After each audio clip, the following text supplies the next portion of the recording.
workshop in Tarifa, part 3. Analyzing materials and properties.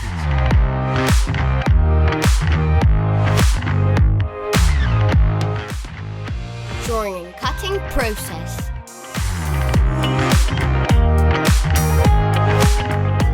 Measuring and symmetry.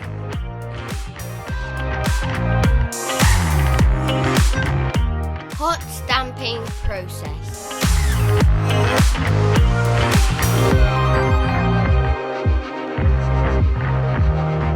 Sewing beanbag parts.